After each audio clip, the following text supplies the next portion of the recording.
Do without wilt shall be the whole of the law. This is the weekly 3 Keys Tarot reading, what to embrace, what to avoid, and the call of your true will. This week, I really felt called to go deeper into this guidance being offered. What to embrace is represented by the Death card, ill-dignified. This isn't telling us to embrace not changing, but rather to embrace changing the things that are hardest to change. It is a call to identify the energies and peoples that keep us stuck, especially those that give us a feeling of comfort in that stagnation. We may need to kill emotions that bring false comfort, especially habits and patterns formed in our earliest years. For some, I do see this relating to a toxic relationship with someone who displays masculine energies, is highly intelligent, and may evoke a sort of love-hate dynamic. This could be a mate, a father figure, a boss, or a person of authority in our lives. For some, making this change will bring intensely uncomfortable emotions and may even feel like abandoning our family or an important aspect of our lives. For others, this is about the toxic negative thoughts we carry that feel justified by tradition or society, yet can keep returning us to the dark clouds within our minds. A child doesn't fear change, but as adults, we can build heavy resistance to change, even when that change is ultimately positive. The idea of dying daily is embedded in this reading. Every day we must die to who we were yesterday and change to become better, even if only slightly. We must face what keeps us stuck, no matter how uncomfortable, and endure temporary emotional unfulfillment to gain more lasting balance and fulfillment. Unhealthy people and emotions can become quite seductive, but we must break free from those illusions and allow healthy emotions to flow freely and inspire positive forward motion in our lives.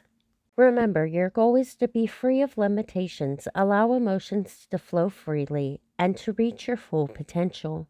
Anyone and anything that prevents that has to go. Unless we continue to grow and change, we are already dead. We are meant to live and thrive, not simply decay each day and give way to the inevitable entropy without resistance. We all die, but not all of us truly live. Embrace what you need to release so you can live your best life here and now. To avoid is represented by the Seven of Swords. We are being asked to avoid self-defeat and illusions that convince us our stagnation is less painful than our growth. Negative self-talk in the mind turned in against itself is a dangerous condition. If we fail to listen to our better judgment and intuition, it will show up in our physical reality in every area of life, from career to family to all of our relationships. If you are in a toxic situation, do not fool yourself into thinking this will renew itself and become something other than the toxic situation that it is. You will need to be the one to change and release this. Not to improve what isn't working, but to create something new that can work. Do not betray your authenticity, dreams, and goals for yourself by accepting illusions or people who don't honor your worth. Don't accept negative patterns within yourself that keep showing up in your physical experiences either. You have the power to create what you desire without accepting less than you deserve. You may need to go against tradition to do what is best for you. This isn't asking you to adopt toxic positivity either, but to seek logical, grounded clarity that can guide you to a better path to manifest your goals. Avoid following your current course and instead seek a new potential path to physically create what you need to feel lasting joy. Avoid illusory senses of accomplishment that give crumbs of improvement instead of real tangible results. Unite the wisdom of your soul with the practical actions you take in this world and believe in your generative power. There is no mountain that is immovable, even if it must be moved one pebble at a time. A tranquil life will come not from accepting illusions that are comfortable, people who can't meet your needs, and paths that don't lead to your desired destination. What you experience and where you end up is within your control far more than not. Exert your power and make sure that you live a life that doesn't betray your soul. All of your true will this week is represented by the Star card, ill-dignified.